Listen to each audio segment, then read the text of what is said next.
Hello and welcome to the Gooner Talk, back again with you guys for another episode of what is our Arsenal news show. Joining you every morning at 8 a.m. at UK time. Hope you're doing good. Hope you're doing well. Thank you as always for joining me and making this a part of my morning routines and yours. It is very much appreciated. Do drop a like on the video. Do subscribe to the channel and all that lovely stuff, of course. And I hope that you're having a fantastic start to your weeks. I've certainly had a good Monday. I feel refreshed. I feel ready. And despite Tuesday usually being the worst day of the week, there's stuff going on in the world that makes it not so bad. So let's jump into the chat box and say good morning to people. A1, good morning to you, to Penny Ween, to Johnny, to Barry, to Maximius, Marcus, Jimbo, Matt G. Johnny, we've got Phil, we've got Jimbo, Louis, Mr. Ree, Stevie Amira, Josh, Morgie, Grantley, Poos. We've got Rich, we've got Gooner, Jake, Martin, and plenty more of you guys as well. Thank you, everybody, for tuning in. It's very much appreciated. Let's jump into today's stories straight away, shall we? And we kick off. Obviously, we did our Raw reaction show yesterday, so we got a little bit of news outside of just what happened yesterday to discuss. And that little bit of news is indeed that Arsenal's former head of recruitment, Sven Mislintat, was sacked by Ajax after another very disappointing weekend. Frustratingly, for the German. It's really bad for Ajax right now. They currently sit 14th in the Eredivisie with 1 win, 2 draws, and a defeat.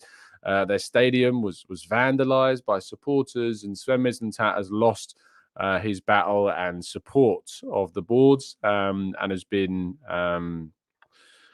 removed of his duties. There were suggestions that the Mirror reported that the chief was being investigated following a summer deal at Ajax as well.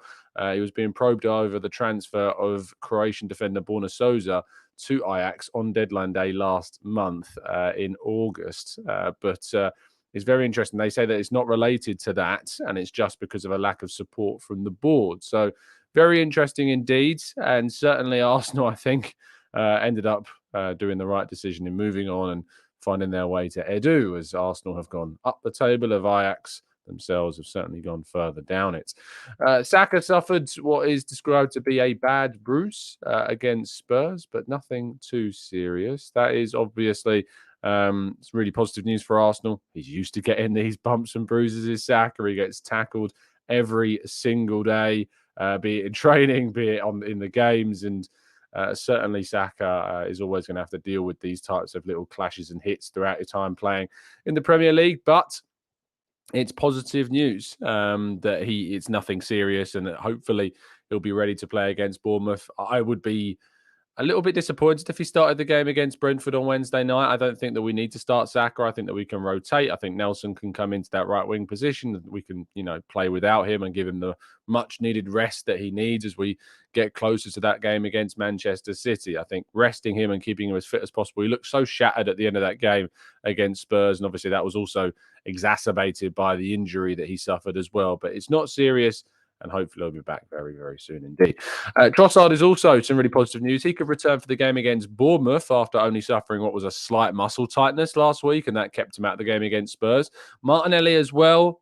He's also progressing from that hamstring injury and could be ready for the game against Manchester City in what is a really positive turn of events in terms of the injury situation. We were really missing both Trossard and Martinelli in that game against Spurs. Had either one of those two been fit and Jesus was able to play through the middle, I think that we would have been in a much more confident and comfortable position, especially after the way that we played against PSV the previous Wednesday evening. Declan Rice has that back issue, as we know, after the game, but it's said not to be serious and that he hopefully will be back in contention ahead of the game against Manchester City as well.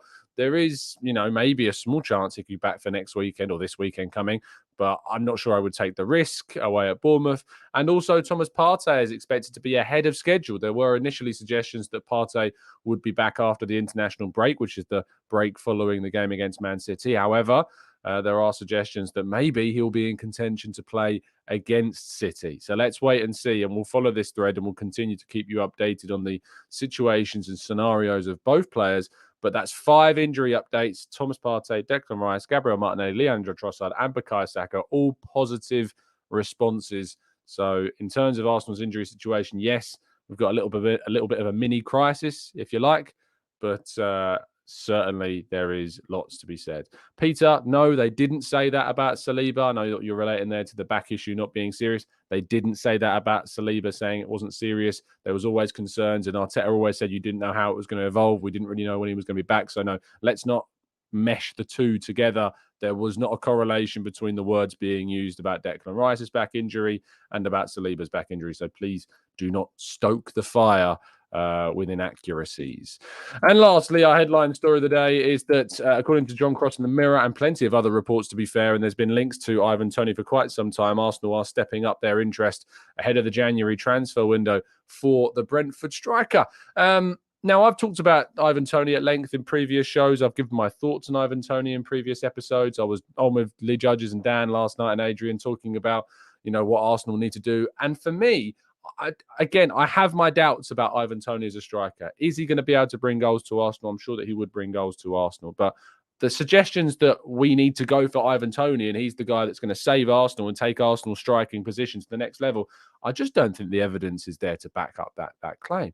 And not only that, but I used the words in the thumbnail of raise your standards. Like, constantly, I'm told that as an Arsenal fan, I need to, quote, raise my standards because either Arteta's not good enough, or competing for a title with Man City and not winning it isn't good enough, or not winning the Champions League is not good enough. And even though we're progressing consistently year on year, it's not good enough and I need to have a higher standards. Well, I say to those people that are saying that to me, that want Ivan Toney, that you need to raise your standards, because for me, Arsenal need to go into the market when available and get an absolute elite striker when the opportunity arises. And be aware that if we sign Ivan Toney, that is us committing to that striker for the next however many seasons. He would probably replace Eddie Nketiah and give a dynamic of competition between Jesus and himself. And if he was to come, I would absolutely back him and hope he succeeds. That's not what this is about. This is about Arsenal making sure that they sign the right player. And when you see comments like this from Mafia Boss saying Toney will definitely do a job, I don't want a striker that's going to do a job. I don't want a striker that's going to just do a decent job for Arsenal. I want Arsenal to go out and get the best. I want Arsenal next summer to go out and spend over 100 million quid and bring in the best possible striker available. I want Arsenal to compete for Victor Osimhen in the market. That's what I want Arsenal to go out and get, that calibre of forward. And you might say to me, well, Arsenal can't afford that. Well, if Arsenal want to go and get an elite striker, they need to be able to go out and afford it. They need to be going out and spending it. We need to go deep in the Champions League this season and going out and get your Victor Osimhen's of the world. And not only that, but there is significant evidence to suggest that Ivan Toney is not going to take things beyond really what Gabriel Jesus has already done. And the evidence is numerical, and the evidence is certainly in the statistics as well. Last season, we talk about the 20 goals that Ivan Toney scored. 6 of those were penalties, by the way. So let's talk about the 14 goals from open play that he scored, which, by the way, is just 3 more than Jesus. And Jesus missed, importantly, a significant period of the season. If you want to take it down to goals per minute, I've got no problem with that. Toney got 0.61 goal per 90, and Jesus was only 0.48. So 0.13 less than Toney.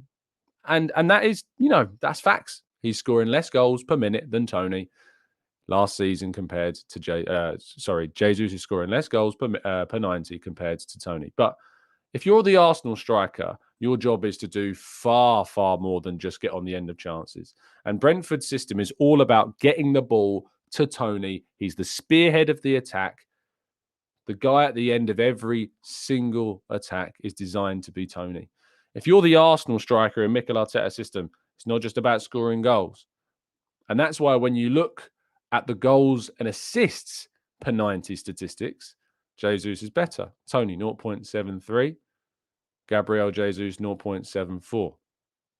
And when you look at the goals and assists per 90, but they're non-penalty goals, it's 0.55 for Toney and 0.70 for Jesus. 0.15 goals per 90, goal contributions per 90 being delivered without penalties by Jesus in more. Look, and I'm not sitting here and saying that, Jesus is far, far better than Toney. That's not what I'm talking about here. The argument here is about the idea that if Arsenal sign a striker, it should blow Jesus out the water. And we should be going in for a player that completely levels up what we're doing in that position. And I'm just sitting here and arguing, I don't think that Toney does that. He might get a few more goals than Jesus does. I don't want a few more goals than Jesus. I want a lot more goals than Jesus. And I want just as much creativity as well as Jesus brings, because that's a really important part of the centre forward position for Arsenal. Shot creating actions per 90, 2.01 for Toney, 3.62 for Jesus.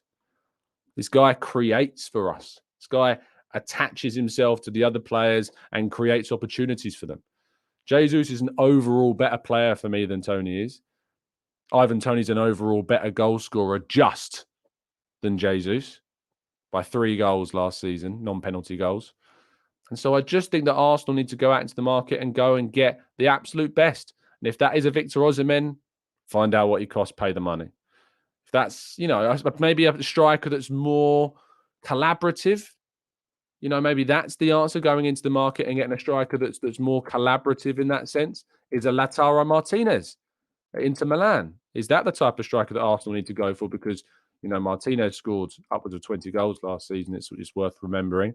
Is it worth adding him into the fold? Because he's creative, he's technical, he can dribble the ball fantastically well, he can create chances for those around him. Could he be the right type of centre forward to go for? If we have a look at just having a look quickly at those statistics as well, it's important that we consider those that else could be on the market. But for me, I think that, we need to be looking more so at the Victor Osimhen's of this world.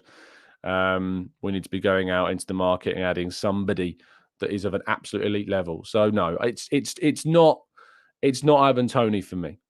And I just think that fans that are getting all whipped up in the idea of Ivan Toney are completely kind of contradicting themselves, the idea that Arsenal need to raise their standards, and then you're pining over a player that doesn't necessarily raise the level as much as we need to. The question you need to ask is Ivan Toney going to close the gap to Erling Haaland enough? And I don't think he is. I also don't think the idea of spending £60 million is it. Razor says Osimhen is so unrealistic. Tell me why. Why is Osimhen so unrealistic? Again, there's a contradiction here. There's a contradiction here about the idea that Osimhen is so unrealistic. If we were talking 2 years ago, I'd agree with you. Arsenal weren't in the Champions League. Arsenal weren't competing for titles. Arsenal weren't in the position they are now. If Osimhen is unrealistic, what are we doing? What's the point? What's the point in competing for a title? What's the point in going to try and win the Champions League? What's the point in spending 120 million euros on Rice? What's the point of showing all of that weight, all of that size, all of that caliber, all of that hype? What's the point if we're not going to then go into the market and continue along that thread and look to bring in the absolute best? Where are we as a club? Are we not a team that is trying to compete for titles? Are we not in a position? And we say, look at the reports. They quoted 200 million. Of course they quoted 200 million. Let's not be naive. Let's not be naive. Of course they quoted 200. Napoli are going to sit there and say, we want 200 million euros. And Osimhen's going to say, well, I want to move on to the next level. And eventually you have a negotiation. And eventually those prices start to change. West Ham wanted 120 million pounds. You're looking upwards of 140 million euros when we first got into negotiations with them. We didn't pay that.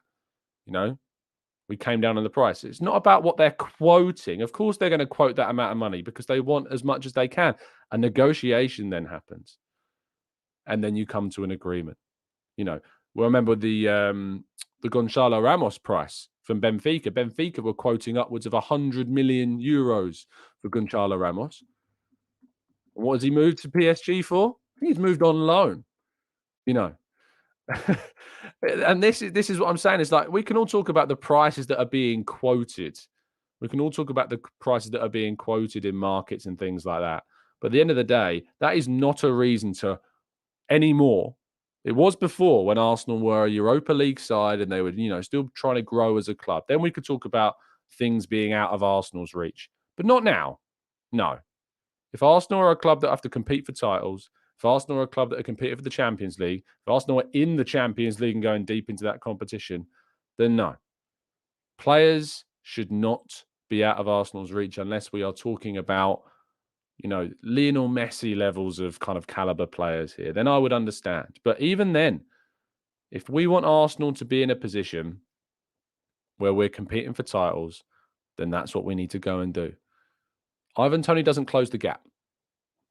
Ivan Toney doesn't close the gap. That's the reality. Ivan Toney gets us no closer to Manchester City than what Gabriel Jesus does for me. And for me, the numbers back that up. The amount of goal contributions and non-penalty goal contributions back that up wholeheartedly. There is no evidence to suggest that Ivan Toney will do that. And yet the amount of pining for this guy, I find it really hypocritical. I really do. I really find it really hypocritical. I can't give you any more evidence. I can't give you any more of what I want to say. But I wanted to spend some time this morning on the Ivan Toney thing because I just think that people are overreacting and getting whipped up and carried away with this idea of signing Ivan Toney. And I just don't think that that's the right move. And Ryan says, I'd rather Toney over Nketiah every day of the week. So would I, mate. So would I. But we ain't starting Eddie Nketiah. We should be starting a player, Gabriel Jesus' quality, every single week. And the only reason Eddie Nketiah plays is if somebody is injured. That's the reality.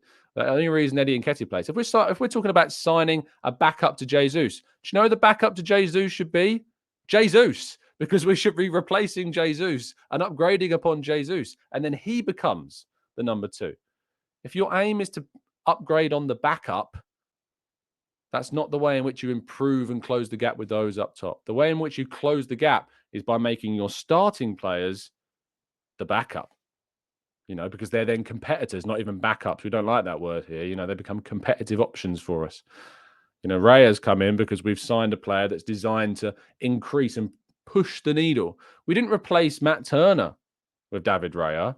We've replaced Ramsdale with Raya, and Ramsdale has then become the number 2. So that's where we're at. I would debate this point with anyone.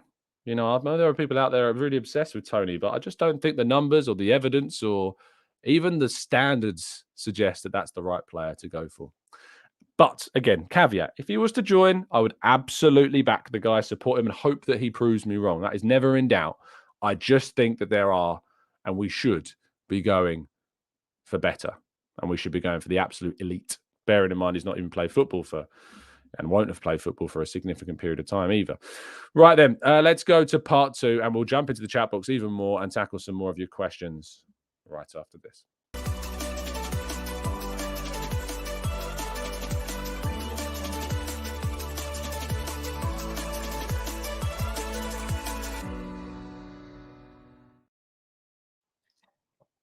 Okay. Let's go. Wayne says, you're doing too much with this Toney slander. He's a solid plan B. I'm assuming there's some irony in that comment because we don't need a plan B. We don't need a plan B at all. We need plan A. We need plan A to be the best. Razor says, I think Toney is seen more as an Eddie replacement. I don't want to replace Eddie. I want Jesus to be upgraded on, and then Eddie moves on, and Jesus fills the spot of the second striker. If our plan is to improve on Eddie, what are we doing? Is that what Man City did when they bought Erling Haaland? Is that what they did? No. They bought in Julian Alvarez, who at the time was the backup to Jesus. And what did they do?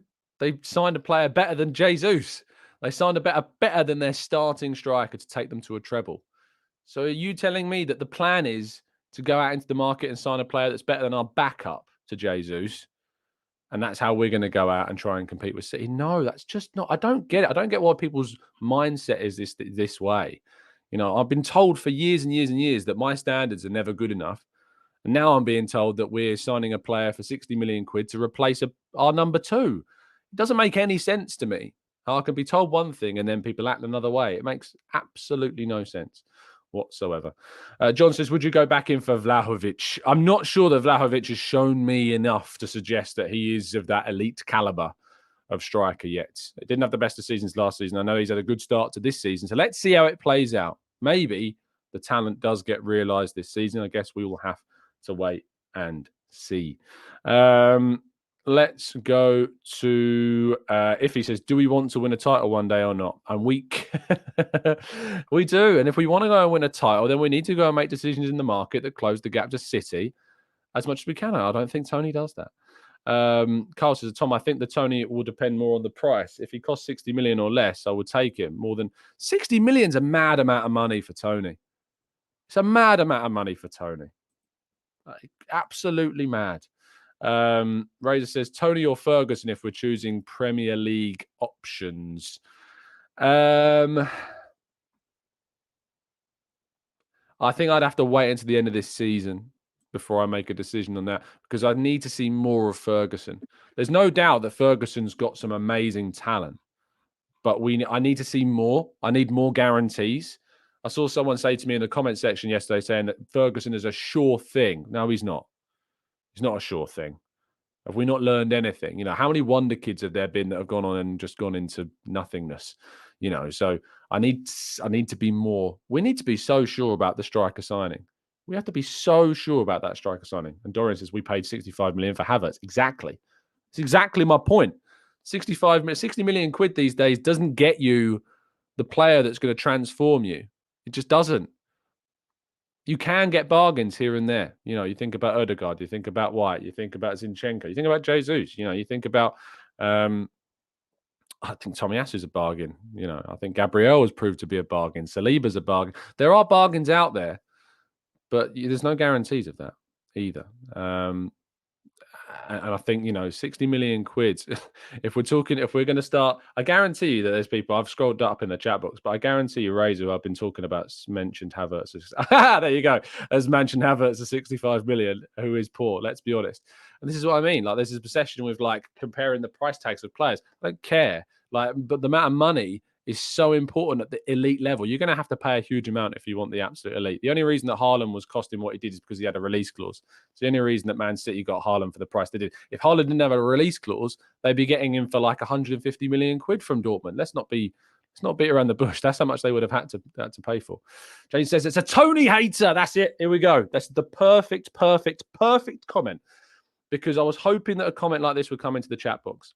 What you can't do in this sphere of football is have an opinion that differs to someone else regarding a player or maybe a coach. And if your opinion differs, there will always be a portion of people that call you a hater about that person. No, look, we've just had a reasoned discussion. We've just talked about the fact that Toney's numbers do not back up the idea that he is going to transform Arsenal. Does that make me a Toney hater? No. And I just told you, if he was to sign, we would, of course, back the guy and hope that he succeeds. But it's just the way in which the social world in which we live in. But it's a shame that you subscribe to that, Jason. It really, really is. Isaac says, morning, Tom. Have you noticed that Arsenal stops attacking on the right every time the left back gets booked? It's a frustration for me, Isaac. We didn't take advantage of Adoji getting booked at all. We should have really attacked him more, but we didn't. And that was a real shame. Bizarre says, Mudryk or Toney? Toney, obviously, because Mudryk, if I sign Mudryk, he's going to cost arguably as much as Toney. But at least I know when I'm getting Toney, I'm getting someone that's got a record of consistency in the Premier League. At least I know I've got that. So if you're forcing me to choose between Mudryk and Toney, then obviously Toney would be the choice. Abdul says, Tom, here are my thoughts about the overall situation of Arsenal right now. Arteta's been feeling like he's the next messiah of football. This loss should humble him a bit. It's good for him. We didn't lose, by the way. I don't think so. I think the argument that Arteta's arrogant, just comes from a place,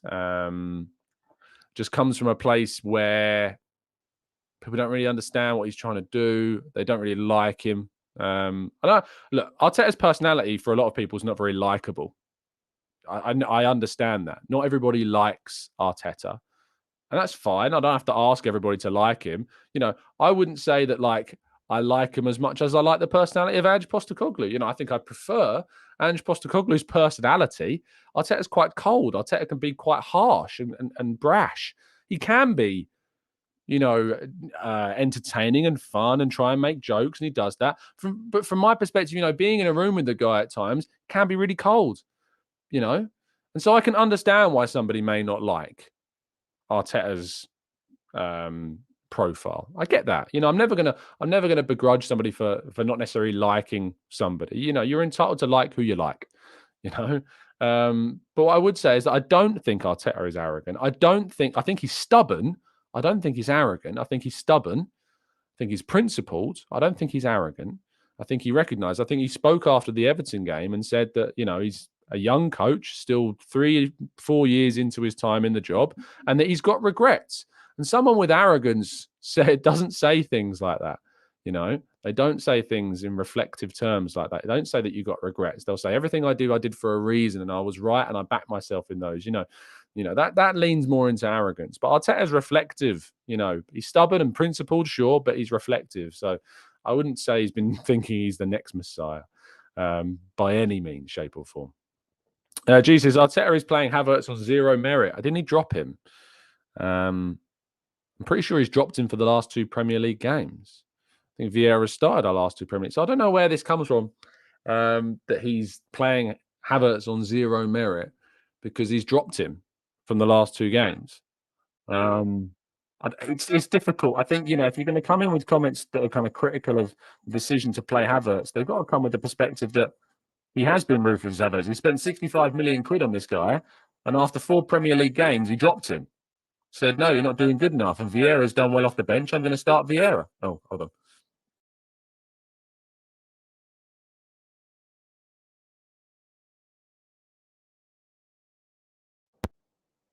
There we go. That was quick. Yeah, I think with the Havertz situation, it's a case of, he started him in the first 4 games, and then he comes back and drops him after 4 games and plays Vieira.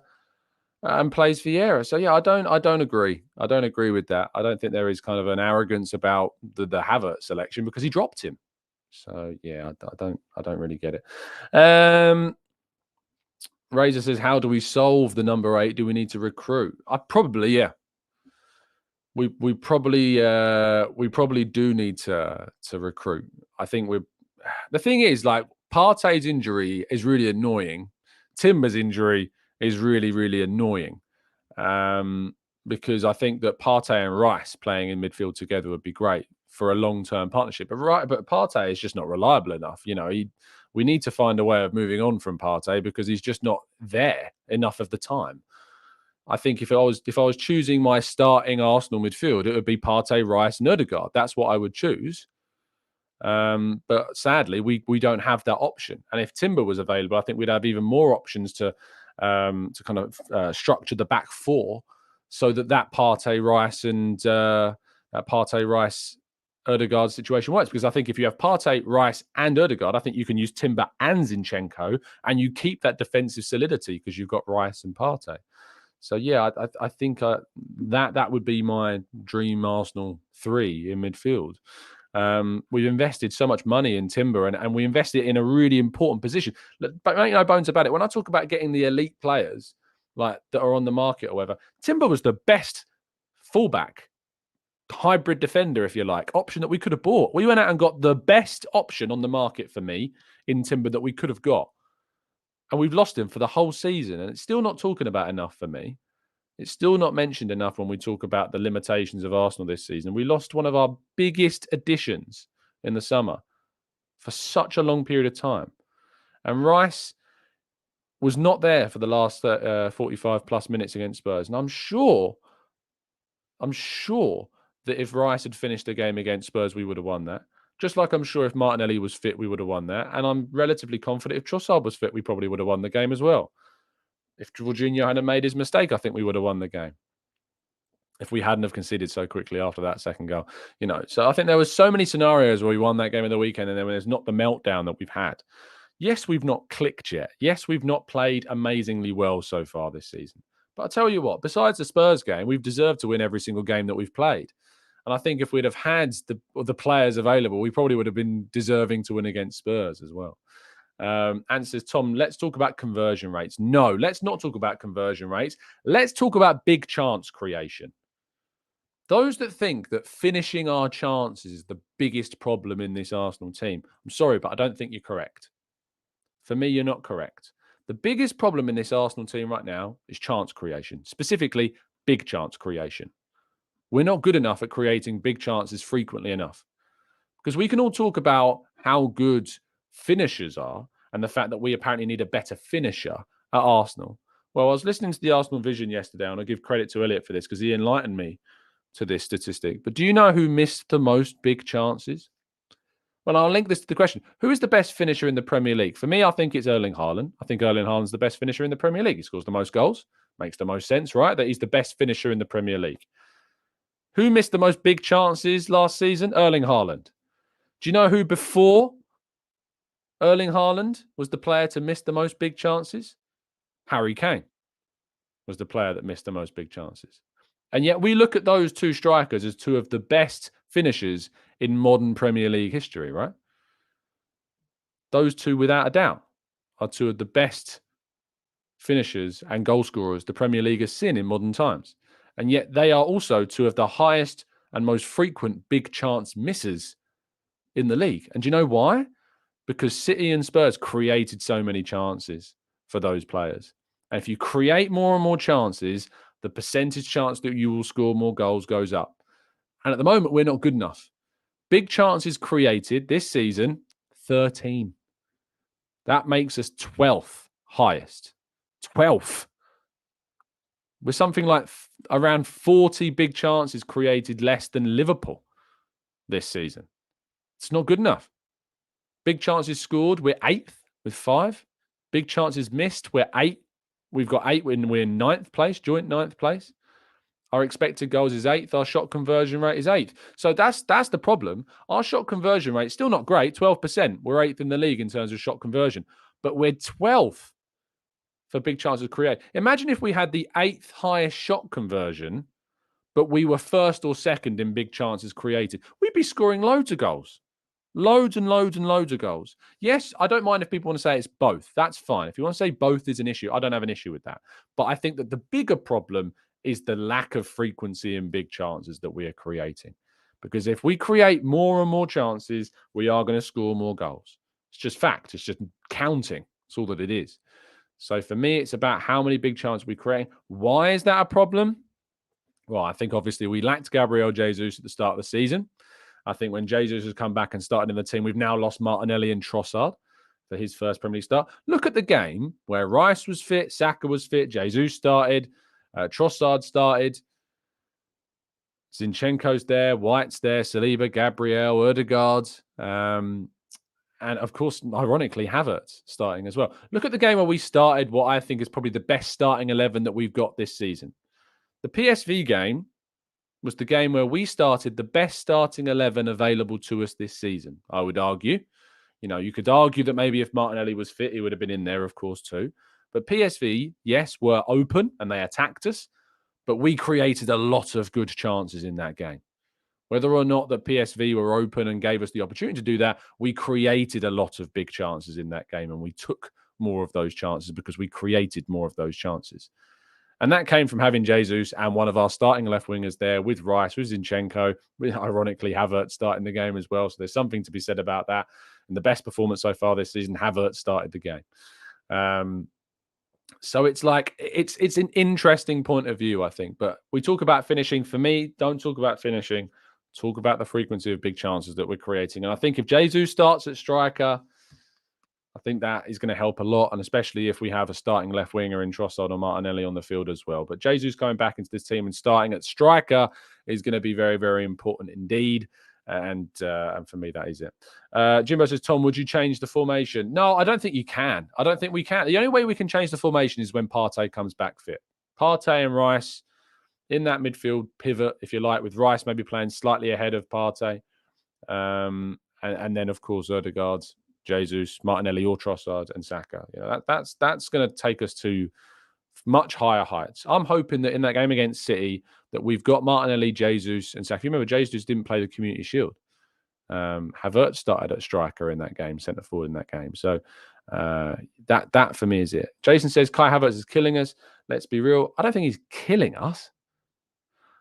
I have my concerns about Kai Havertz, but I think the idea that Kai Havertz is making us worse isn't the case. I don't think he's killing us. I think that we're lacking something, and I think that we lack that player in the third midfield position. The idea that he's making us worse isn't true. He's just not making us better enough, and that's the problem. Is that he's not offering enough. He's offering something, but that something is not enough. And that's a problem for us. Look, I'll be honest. If we lost against Man United, we would have killed us because he made a really big mistake in that game. But he's not killing us in the sense of he's making things worse. He's just not giving us enough, and that's what he needs to be able to contribute more of. And he's going to get more time. He's going to get more chances. But people that have their concerns are right to have their concerns. They're justified to have their concerns. So yeah, that's it. M. Fawn says, release Smith Rowe. Where? Daya says, Smith Rowe at left centre mid would solve our problems. I really don't think that it's that simple. Smith Rowe's defensive output's not great.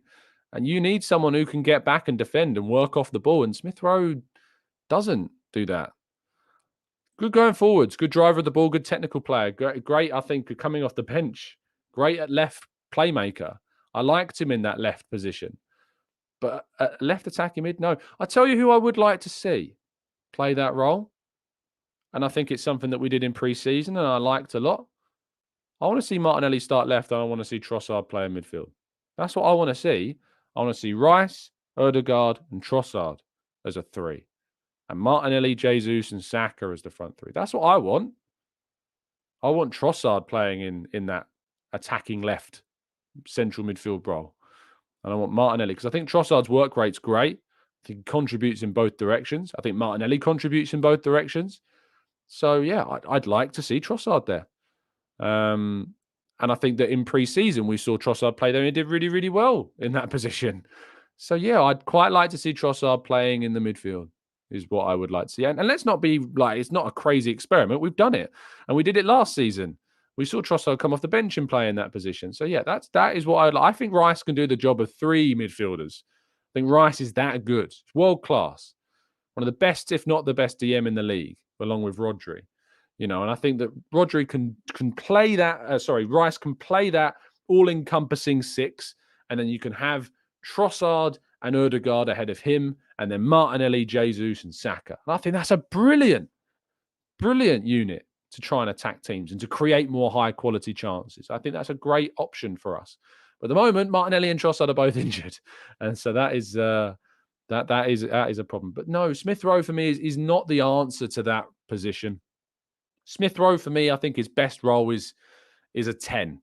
I think Smith Rowe's best position is a central attacking midfielder behind a striker, and we don't really play with that. I like him on the left, but I think that Smith Rowe's best position is probably when we sub out Odegaard. If we want to bring Odegaard off, put Smith Rowe where Odegaard is. I think that's where you're going to get the best of him. He's not the same as Odegaard. He's not a creator in the same way Odegaard is. He's much more direct. But I think that Smith Rowe's best position is as an attacking midfielder. That's why we gave him the number 10. I think that's his best position. Deo says, would you want him sold? Want is not the word, because I don't want to see Smith Rowe sold. It's horrible, the idea of selling Smith Rowe, because he's a Hale End graduate. But what I can't ignore is that Arteta doesn't seemingly have a space for him. And the reality is if we had a player on the bench that Arteta was more trusting of, that he felt fit into his philosophy more, we'd be stronger. I don't think anyone can debate that point. If we had a player that Arteta wanted to use more than Smith Rowe, we'd be stronger. That's the reality, isn't it? So I don't want to see Smith Rowe sold, no, especially not to a side like Chelsea. But the reality is that if we had someone on the bench that Arteta wanted to use more than Smith Rowe, we would be stronger. And I don't think many people can argue with that. Fair indeed. Rob says, that's missed chances stat is amazing. When you drill it down, Haaland is the worst big chances to goal ratio, 13-8 in the Premier League. He misses nearly 2 times more than he scores, and Jesus, Saka and Eddie are virtually 1-1. But the thing is that he gets so many chances, and he's made a career off getting loads of chances, of being that focal point. And that's, again, brings me back to the Toney thing. It's because when Haaland's in a situation where he is a focal point, he's still getting tons and tons and tons of goals. He's also helping contribute as well, because Pep's changed him into a player that can also contribute. And I think that with us, I just think we need to go for something more of a higher caliber than Ivan Toney. Wes says, when Partey is available, are you 100% convinced that Arteta will put him back into the midfield or persist with him at right back? No, I'm not 100% convinced that he'll put him in midfield, because I know what Arteta's like. I know how stubborn Arteta can be. And so, no, I'm not 100% convinced. And ironically, we were performing better in those games with Partey at right back statistically compared to last season. And we talked about those stats and have already done those stats. And since he's actually left the right back position, those statistics have dropped quite significantly so. So there is some interesting stats there. Abdul says, come on, Tom. Smith Rowe was such an obvious sub against Spurs, but he chose to keep Nketiah on. This was the perfect game for Smith Rowe to prove himself. Should have been subbed way earlier. I don't know what the come on, Tom is about at the start, because this is what I said in the reactions and on the Let's Talk Arsenal show. I said that Smith Rowe coming on the 93rd minute was ridiculous. Smith Rowe should have been on for Nketiah at about 75 minutes in. I would have brought Smith Rowe on. So I don't know what the come on Tom's about, Abdul, because I agree with you and you agree with me. So it's a strange one, that. Jabu says, I remember we always said we needed a different striker off the bench. Now we have an opportunity and we don't want it. For me, off the field is the only issue. And I think we have, ironically, that. I think we have a different striker off the bench, and I think that is ironically Kai Havertz. I think Kai Havertz offers us something different. So there you go. Clive says, just catching up, Tom. Love the Toney chat. Let's get this right. If the deal works and we can sell to buy, then let's do it. Clive, I think you'll probably hear me talk a lot about when you catch up with the Toney stuff, and you'll get to this point of me reading out your comment. If it means that if it means it doesn't stop us from signing a elite player in the summer in that role, then I don't have necessarily an issue. My problem is that I fear that signing Toney will stop us from signing a player that really does transform us. That's my fear. And I don't think it's too bad of a fear. And I don't think the numbers convince me that that Toney is this transformative player for us. I think we should be waiting and going for the Osimhen or the player that becomes the next Osimhen. If that is Ferguson in a year's time, we see what he does, then go get him. I just think that getting Toney could be something we regret. In the same way that there's a lot of regrets about Havertz as well. Because we've invested a lot of money in Havertz, and now it's kind of got to work. I'm not saying that it's the same in the sense that Havertz, was not in great form for 3 years, where Toney's been in good form for 3 years. That's not what I'm saying. What I'm saying is if we've signed Havertz now kind of has to work, because we've invested a lot of money in that. You're not going to see Arsenal go out and spend another £65 million to replace him. They're going to have to make Havertz work now. So if we spend £60 million on Toney, it's got to work. It's got to be the guy that transforms. If Toney suddenly isn't the guy that's taking us to the level of City, then oh no, oh dear, we're stuck. So that's my fear. That is my fear. Jabby says, what about the eye test? Is it not a major consideration? Sure. In what sense, though? Because there is nothing in the eye test that tells me anything more than what the numbers tell me. So I don't get it. The eye test is often used, I think, as kind of a stats don't matter. I see this guy, he's better.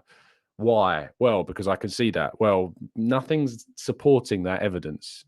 No evidence is supporting that claim.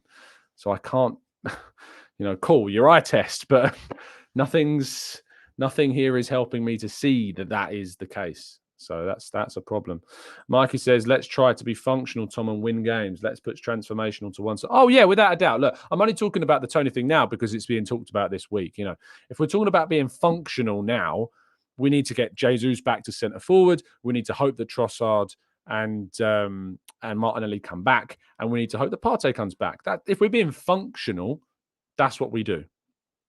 Jesus got to go centre forward, and we've got to work out a system around him as centre forward, because the best game we played this season was with Jesus at centre forward.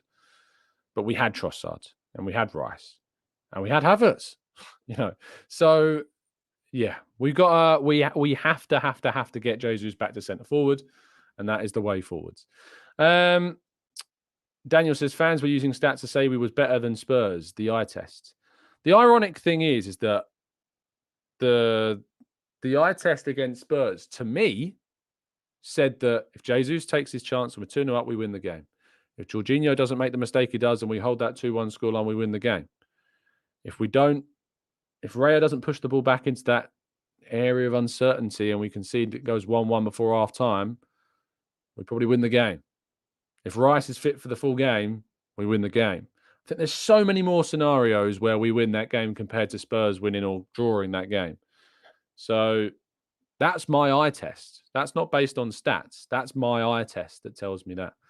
So, yeah, look, I think of the two sides, I think Arsenal were more deserving, but I don't think deserving enough on the whole to deserve the win. But so many scenarios where Arsenal come out on top, way more than Spurs. Phil says, Tom, do you think Arteta and Edu are leaning too much on Premier League experience? No, not at all. I think it's a great thing that's turned us into the team that we are today. I think we can still go into the market on the continent and get some great players. But no, doing what we've done in the market regarding Premier League signings has changed us into the team that was 11th and moved us into a team that competed for a title last season. So no, I don't think so. Hybrid Squad, Sophie says we have to bounce back. No excuses. We have to bounce back against Bournemouth. Brentford, I'm not really that fussed about. Look, if we go on and win the Carabao Cup, great. Fantastic. Do you know who won't care? Everybody else. No one will care. We might care. No one else will care. Do you care that Man United won the Carabao Cup last season? No. Do you care that Man City won the league? Yes. Do you care that Man City won the Champions League? Yes. Do you care that Man City won the FA Cup? Yes. Do you care that Man United won the Carabao Cup? No. No. The Carabao Cup has become a comedy competition. The reward for winning the Carabao Cup is a chance to qualify for the Conference League. That's what the League Cup is now. 20, 30 years ago, the League Cup was something to really go for. It was a cup that had a lot more prestige about it, a lot more hype about it. I wanted to win the League Cup, but I'm not fussed. I'm really, really not fussed. And to be honest, like going far in that competition is in all likelihood going to have a detrimental effect on us potentially having good seasons in the other competitions. That is the reality, because it's more chances for injuries to happen. It's more chances for fatigue to build up. If you offered me Champions League qualification this season or the League Cup, but we don't qualify for the Champions League, I'm taking the Champions League qualification every single day of the week. The fact that the League Cup would be picked over a shot at the Champions League, because we are a team, for me, that are on the pathway to potentially being a side that can compete, if not already, in the Champions League. I think Arsenal should be trying to go to win the Champions League this season. It's a cup competition. It's knockout. Anything can happen, and we've got a great squad. Let's go for the Champions League. The Premier League, I think, is going to be a bit step too far for us this year across 38 games, because we've had too many misfortunes already at the start of the season with injuries. The Champions League is really something we can go for. Really something we can go for this season. We're good enough to go for it. We've got a good enough squad to go for it. And I don't want something like the League Cup ruining that. And I don't want something like that meaning that we don't get top four and can't go for it next season. It would be mad if we don't finish in the Champions League qualification spots. And I would have a serious inquest into what on earth happened. Don't get me wrong. But I don't care. I'm happy to put that out in the ether. I'm happy to be proven wrong. I'm happy to someone to come on the show and tell me why I'm wrong. I don't care about the League Cup anymore. Arsenal, for me, are bigger than that tournament. Call me arrogant as much as you like, but I think Arsenal are just bigger than it. And I know that because I don't care who wins it. I care who wins the other three competitions. I care who wins the FA Cup. I care who wins the league. I care who wins the Champions League, because I want to win those competitions. Arsenal winning the League Cup to me is like, cool. You know, it's just one step beyond the Community Shield for me. It's like win the Community Shield was like cool. Like, you know, you know what the best thing about winning the Community Shield was? It wasn't the trophy. It was the fact that that game showed to me that this team can compete against the Man City side across 90 plus minutes and go toe to toe with them with Rice and Partey. I learned so much from that Community Shield game. The Shield itself was a bonus, you know, if anything, but I cared more about the game. You know, I cared more about what I learned in the Community Shield than I did about winning the Community Shield.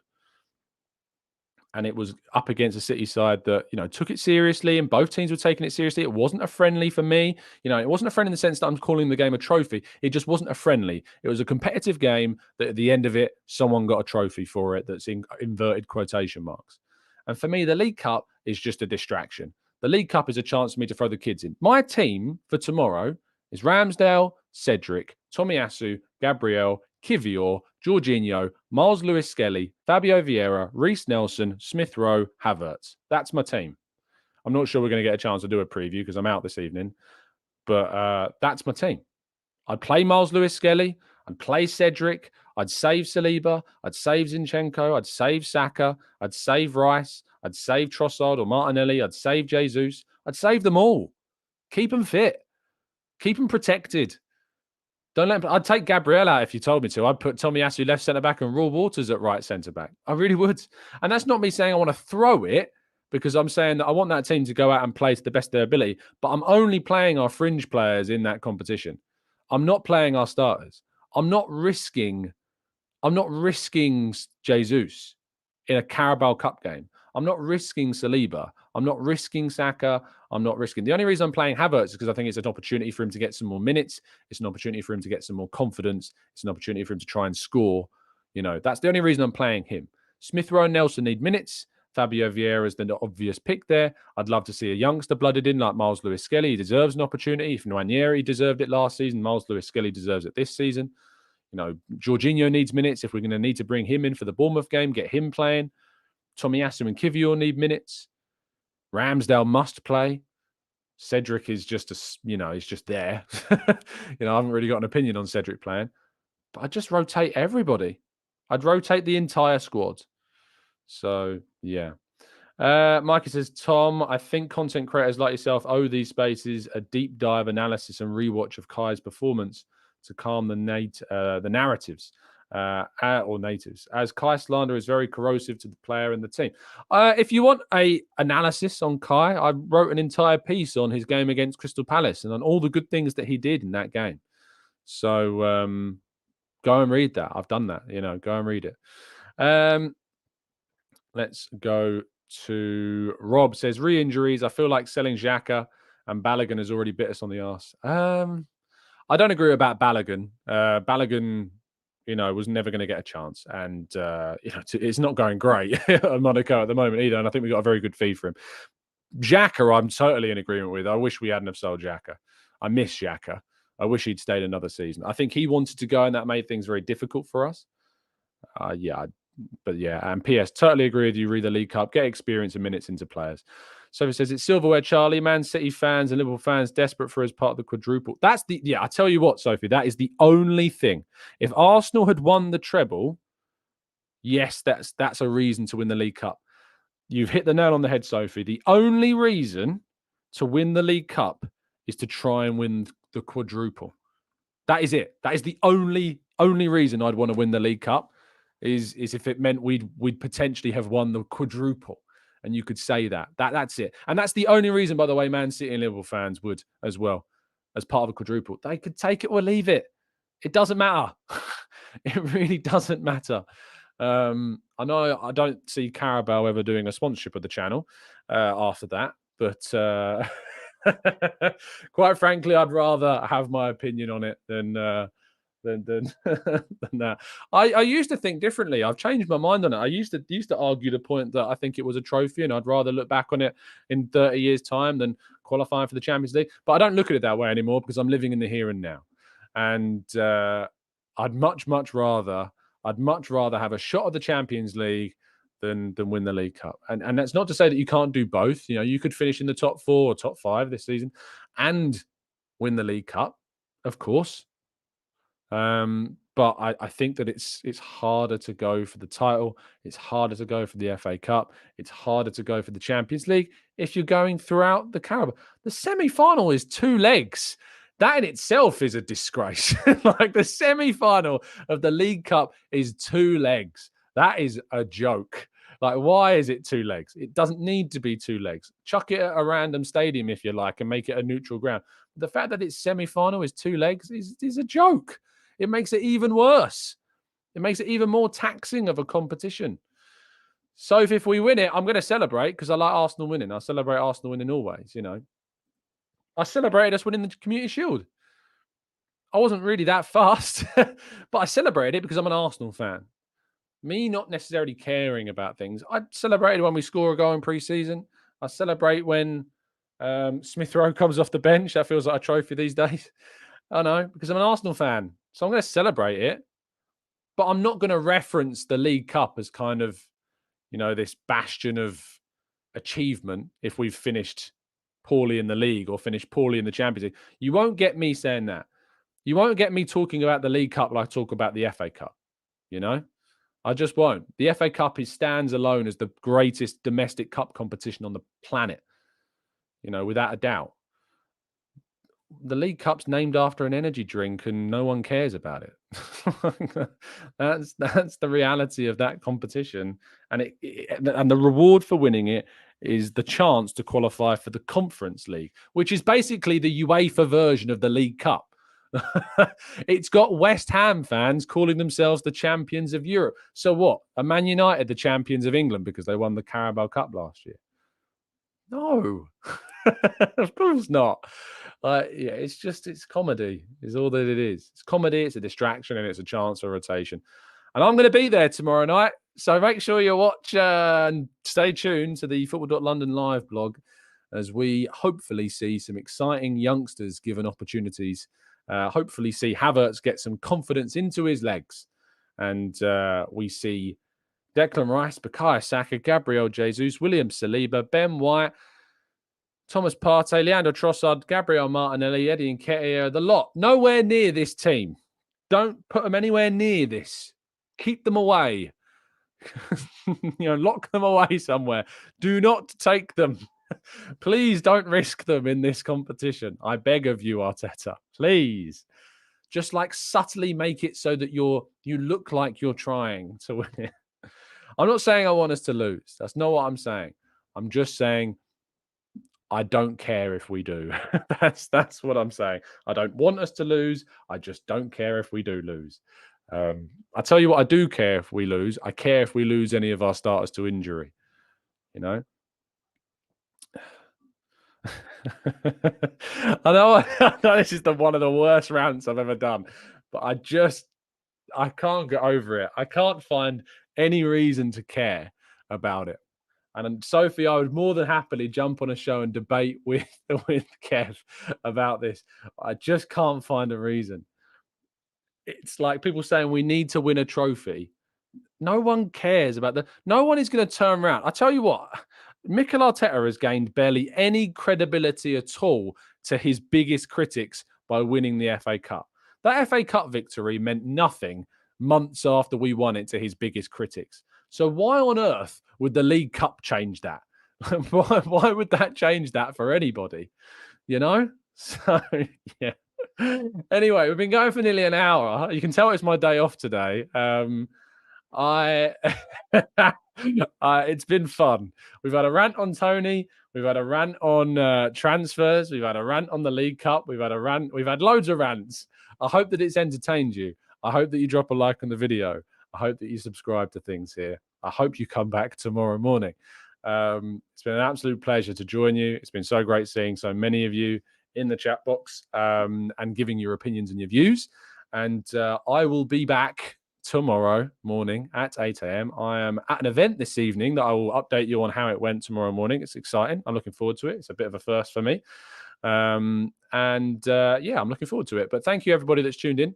And stay safe, stay well. And as always, up the Arsenal.